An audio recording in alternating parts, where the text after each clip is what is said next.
Back for another random review, and last time we drew this chip for the crossover Transformer toy line. Well, the bag chose it, and then you chose which toy it would be. Now, no, I'm not obscuring it very much, surprise. But I did want to point out, my favorite comment on this one was Java Junkie 1961, who was so adamant and very hysterical in his response, and sadly he deleted it immediately, so I will not repeat it here. Needless to say, it was amusing enough to convince me, so while I loved all the suggestions, and some of you had some nice ideas, I have to go with the crossover Hulk. And this is probably one of my favorites of the crossover line, so this is probably a good pick to go with for the first fan-selected review. It's really a phenomenal toy, very old-school, classic World War-style tank with the heavy treads in front. I really like that style. It's much more suiting for the Hulk. He's coming at you. He's bowling over everything. Works perfectly. The detail on this thing. Man, check this out. Check out all the gears and all the little boxes inside the treads. Even though that little green spot for the hinge is really throwing it off, the gold is very, very nice. Gives it a great accent. Very heavy tread design too. Really, really impressed by this. I'm also a little amused by this bit of battle damage, because this is the one piece of battle damage on this entire toy. So it's pretty much like the enemy went, okay, we shot at it once, he's still coming, we're boned. Let's just run now. The detailing on top is great too. You got a lot of little curves, panels, a lot of little bolts and indents where it looks like everything was machined together. Really gives it a lot of personality, a really gritty look. In the rear, things do kind of come apart. You can see where his hands are from the robot mode, right here in the rear. And he uses a crotch for a bumper. Yeah, even if that could take enemy fire, I personally wouldn't try it myself. But he's the Hulk, so how could you stop him anyway? The detail up here in the front confuses me a bit, but I still really like it. I'm trying to figure out where exactly the people inside are supposed to drive. And if this is imitating a vehicle, obviously the humans would go somewhere. Do they go up in here? Well, that would make sense, because that's static. That doesn't move. This is where it would typically go, and it kind of looks like that. But, yeah, you raise it up, and that doesn't really make a whole lot of sense for them to be tilting themselves. That is about the only range of motion you get in this toy. The turret does not rotate at all. It does roll quite nicely, considering it is using those fake little wheels on the underside that I hate usually, but they work okay here. And aside from that, I'm trying to figure out, okay, you got you got these World War style treads with a big side up front, little side at the bottom. And then you have this futuristic Godzilla laser turret here. It's just a very strange barrel, though it's not an unpleasant one. It looks a lot beefier than you would expect something like a Marvel Universe tank would be fitted with. So all in all, it works really, really well. Some sparse paint apps give it just enough of a touch. It looks like a big beefy tank, and perfect colors for the Hulk. So, vehicle mode out of the way, we move on to the robot mode. On to robot mode, and I gotta tell you, this thing looks awesome. I mean, for the size it is absolutely epic in scale. Alright, let's take a quick look over here at some of the details. The tank treads on the chest. Okay, I have always been a fan. I've been waiting for a toy that would actually use a tank tread as part of a normal detail. Really like how it was used here. Big, stocky shoulders gives him this very powerful, imposing look. Very, very appropriate for the Hulk. Now, in the arms here, you'll see a lot of transformation went on, because this is where his tank treads were. And they used a lot of panels here to cover up all of the different tread details. I mean, most of the gold has been covered up except on the underside. You got the folded up treads here, making the arms smooth. Green on the underside of these to make his arm look a little bit more solid. There's not much left of the original treads other than these shoulders and a little bit of the gold accent that's left. And that's for the best. It gives him a nice, compact, little concise look to him. And it really helps him out.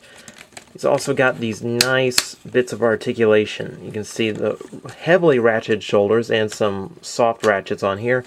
Ratchets on the elbow that also swivel. He's got wrist and fingers. Look at that. Finger articulation, adjustable thumb. He's got a ton going on for him here. Lots of articulation I didn't expect. Very pleased. Because now you can have him grabbing things, beating things up, carrying things off, ripping off arms, all the things you like to see from the Hulk. Legs are also very nice. You've got your hips here, very nicely done, ratcheted in one direction only though. Knees work well, and you get the adjustable ankles that are always appreciated. He can get into some very nice poses thanks to that. And I also like all the little touches of detail, like little robo toes here, and a lot of little tiny things that just bring out the Hulk's character, like the abs in the midsection here. It's all done very well. There's one thing I can't overlook, and that is the fact that he has totally got a Frankenstein thing going on here. I mean, I probably should have reviewed this toy for Halloween. If he had bolts in the side of the neck, it'd just be perfect. I just wish it wasn't such a flat top, I guess is what's doing it. And I think the next Hulk figure is going to do that as well. That's a little bit disappointing. It makes me think more Frankenstein than the Hulk. I'm sorry, it does.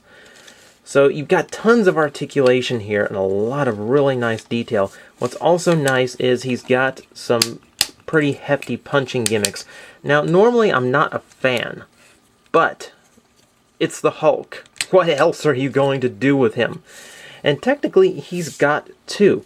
You can turn him at the waist, and he's got that old Masters of the Universe right or left hook. Or he's got the springs up here, too. So he's got a quick little jab as well. So this basically gives you this absolute melee thing going on when you swing him around. He just beats the crap out of everything, getting the aggression out. Only his anger making him stronger. Look, oh God, there's sights white. Take it out. Take out all the aggression, get it out. It works well. So the flailing thing, yeah. This was one time when I really think the spring-loaded punch gimmick works well. Though the flailing action does bring out a couple faults here. These panels don't stay very well. So you find yourself plugging them back in.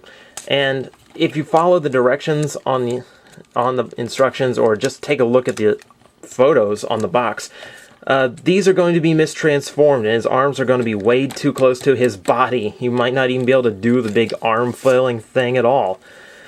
But when transformed correctly, this thing is imposing. Very articulated, well detailed, all around. Really phenomenal toy. This is the first Marvel Transformer I actually bought off the shelf. So as a first impression, this was fantastic. I'm really regretting the fact that I've not really had the money lately to buy into the Marvel crossovers, because they look like they're so much more solid than Star Wars Transformers. Oh man, really should get into this a little bit more than I have, and maybe I will at a later date. So thank you very much. If you haven't gotten this figure, the gray one, if you're a fan of the Gray Hulk, I'm assuming is just as good quality-wise. And there's another one coming out, but I'm not sure it's going to stand up to this. This guy is fantastic. So we've gotten that out of the way, and now that he has been reviewed, it's time once again to pick the next one. Once again, leave comments. Whichever series gets pulled out of this bag, leave comments on which toy from that line you would like me to review next. Now, keep in mind, I'm not going to review a bad toy on this series, okay? Maybe a subpar one, but anything Plastic Addict worthy is going to be for Plastic Addict. Otherwise, I'm going to run out of material really fast. And for those telling me just pick your favorite one, the idea is that you guys get to pick the review that you want to see. This is interactive reviewing, and I want you guys to have something that you can get in on. So here we go. Next poll. Any random chip, any random series on the shelves, and chip pulled. It's going to be dropped on the floor. Hang on. I swear to God, I have not faked this. So, here we go. Universe 2.0. Now, I'm going to refer you to my collection videos. I believe Universe 2.0 is in the first one. Take a look at that, see which figures I have. It's mostly up to date, but if you've got any others, I've got most of this line, so please let me know. Which ones do you want to see next?